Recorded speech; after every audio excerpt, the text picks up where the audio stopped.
कर्जा मुक्त तब होता है जब व्यक्ति की दुकान, व्यापार, व्यवसाय जिस जगह पर जिस काम के लिए जाए वो काम फतेह हो जाए, वो काम सफल हो। आपके घर में यदि गोबर का कंडा जलाकर ओम नमः शिवाय, हर हर महादेव भक्तों। तो भक्तों, यहाँ पर पंडित प्रदीप जी मिश्रा ने जो उपाय बताए हैं वो मैं आपको यहाँ पे बताने वाला हूँ। यहाँ पर उपाय ऐसे हैं कि आप जिस भी काम के लिए जाएंगे आपका वो काम सिद्ध हो जाएगा, सफल हो जाएगा। आप चाहे नौकरी के लिए जा रहे हैं, आप चाहे व्यापार के लिए जा रहे हैं, आप चाहे किसी नया काम शुरू करने के लिए जा रहे हैं, या आप जहाँ पे भी जा रहे हैं, अगर आप ये उपाय करके जाते हैं तो आपका वो काम सिद्ध हो जाएगा। ये बड़ा ही आसान सा उपाय है जिसे कोई भी अपने घर में कर सकता है। जी हाँ, जिसे कोई भी अपने घर में कर सकता है। दोनों तरीके आपको बताए जाएंगे इस उपाय के। आप इसे पिछले जो पहले पुराने किए जाते थे उस तरीके से कैसे कर सकते हैं, और अभी के तरीके से आप इसे मॉडर्न तरीके में जो चल रहे हैं उसे कैसे कर सकते हैं। दोनों तरीके आपको इस वीडियो में बताए जाएंगे। तो चलिए शुरू करते हैं। सबसे पहले यहाँ पर जो बताया गया है कि आपकी जो रसोई घर होती है, रसोई घर जो होता है उसमें जब आपका खाना बने तो उस खाने में से एक टुकड़ा तोड़कर अग्नि में जरूर रखें। अग्नि में रखने के बाद आपको वहां पे स्वाहा जरूर बोलना है। अब ये क्यों रखा जाता है, पहले आप इसे सुन लीजिए। अग्नि कहते हैं कि अग्नि की 7 जीवाएं होती हैं, 7 जीव होती हैं जो अलग अलग काम करती हैं। जैसे ही आपने उसमें कोई भी खाना रखा, कोई भी आहुति दी और स्वाहा बोला तो वो 7 अलग अलग जगह चला जाता है। अब सुन लीजिए कि उनकी पहली जीवा क्या होती है। पहली जीवा होती है काली, जो जैसे ही आप वहां पे स्वाहा बोलते हैं तो प्रेतों को सबसे पहले जाता है। दूसरी होती है कराली, जो कुंवारी अवस्था में लड़के लड़कियां मर जाते हैं वो उन्हें जाता है। तीसरी होती है मनोजवा, ये पितरों को खाना पहुंचाती है। चौथी होती है सुरोहिता, ये वासिकों को खाना देती हैं। और 5वीं होती है ध्रुवरणी, ये देवताओं को खाना पहुंचाती है, यानी कि देवताओं को देती है। और 6ठी होती है स्फुलिंगी, ये घर में किसी भी तरह का रोग हो उसे हर लेती है। 7वीं होती है विश्वरुचि, ये घर से दरिद्रता को दूर भगाती है और लक्ष्मी का प्रवेश घर में कराती है। तो ये चीज आपने जान ली कि कौन सी जीवा क्या काम करती है। आपको करना क्या है कि अगर तो आप पुराने तरीके से करना चाहते हैं जो बहुत ही कारागार है, तो गाय का गोबर का कंडा जिसे बोलते हैं, गाय का सूखा हुआ जो गोबर होता है उसकी अग्नि प्रज्वलित करें, उसे जलाएं और उसके अंदर आप 7, 5, 3 या 1 टुकड़ा अपना खाना जो भी आप बनाते हैं शुरुआत में रखें और स्वाहा बोलें। ये एक कारागार और पुराना शिव महापुराण, स्कंद महापुराण और बहुत जगहों पे अलग अलग जगहों पे बताया गया उपाय है। इससे अलग आज के समय पर बहुत से लोग इस काम को नहीं कर सकते।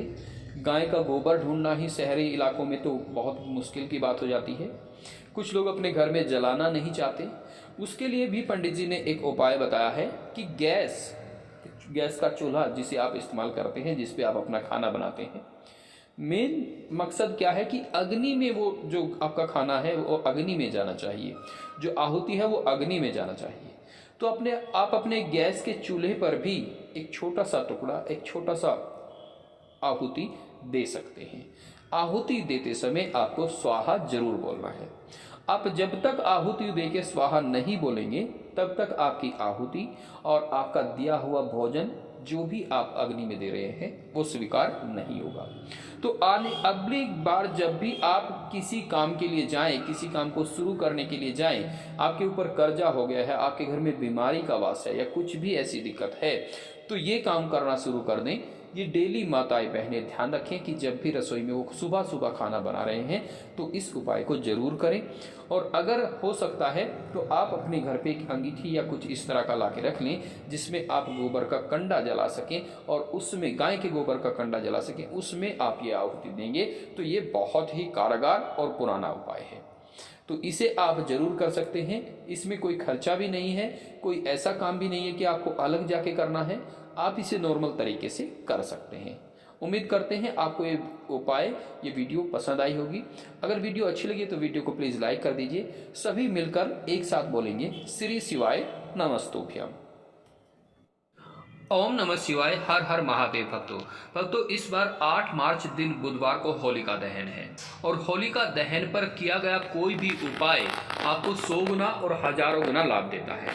जो उपाय आपका कभी भी काम नहीं करता वो उपाय भी आपका होलिका दहन के दिन काम कर जाता है।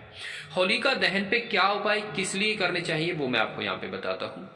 आपके घर में कोई बीमार रहता है उसके लिए उपाय है, किसी की नौकरी नहीं लगती, कोई इच्छा है या कोई भी ऐसी समस्या है जिसे आप दूर करना चाहते हैं, आपके जीवन में कुछ भी दुख भरे हैं आप उन्हें दूर करना चाहते हैं, आपकी कोई मनोकामना है उसे पूर्ण करना चाहते हैं, तो होलिका दहन के दिन आपको कुछ उपाय करने हैं वो हम आपको यहाँ पे बताते हैं। सबसे पहला जो उपाय है वो है आंवले का, आंवला और जल। तो इसमें आपको 9:15 बजे रात को उपाय ये करना है। क्या उपाय है मैं बताता हूँ। सबसे पहले आपको एक जल का लोटा ले लेना है, जल का लोटा, ठीक है। उसमें अपने घर से ही जल भर लेना है, नल से या टोटी से जहाँ से भी आता है उसमें जल भर लेना है। उसमें आप एक आंवला, मिल सके तो आंवले का फल, नहीं तो आंवले का आप कोई भी हिस्सा, पत्ती हो सकती है, तना हो सकता है, जड़ हो सकती है, छाल हो सकता है और फल हो सकता है। आंवले के कहने का मतलब यह है कि आंवले का कोई भी हिस्सा आप उसमें डाल लीजिए। उसके बाद उस जल को आप श्री शिवाय नमस्तुभ्यम मंत्र के साथ में शिव को अर्पित करें।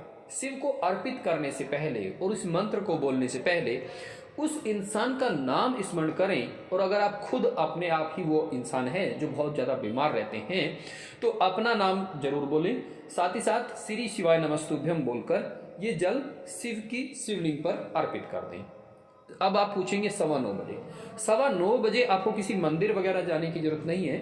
आपके घर पे जो शिवलिंग रखी है आप इस काम को वहीं पे कर सकते हैं।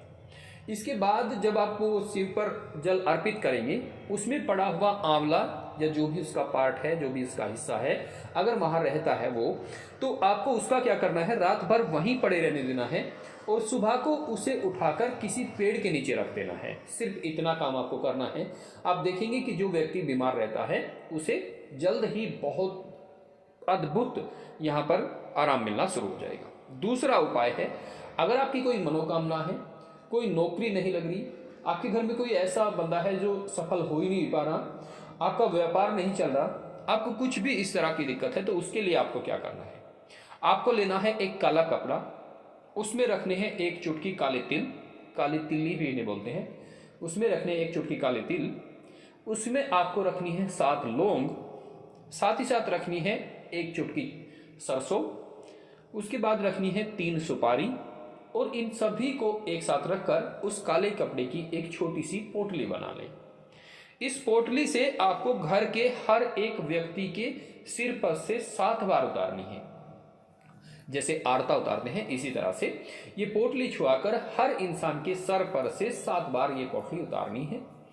और हो सके तो अगर आप सभी के सर से ये चीज नहीं करना चाहते तो जिस इंसान को आप कामयाब बनाना चाहते हैं, जिस इंसान के सर से आप ये कोई भी दिक्कतें उतारना चाहते हैं, कोई इंसान है आपके घर में, पर्टिकुलर एक इंसान है जो कामयाब नहीं हो पा रहा है, तो उस इंसान के सर से इसे 7 बार उतारें, 7 बार घुमाएं सर के ऊपर छुआ कर। तो उसे उसके बाद इस पोटली को आपके घर के आसपास जहां भी होलिका दहन हो रहा हो उसमें जाके चुपके से इसे डाल दें।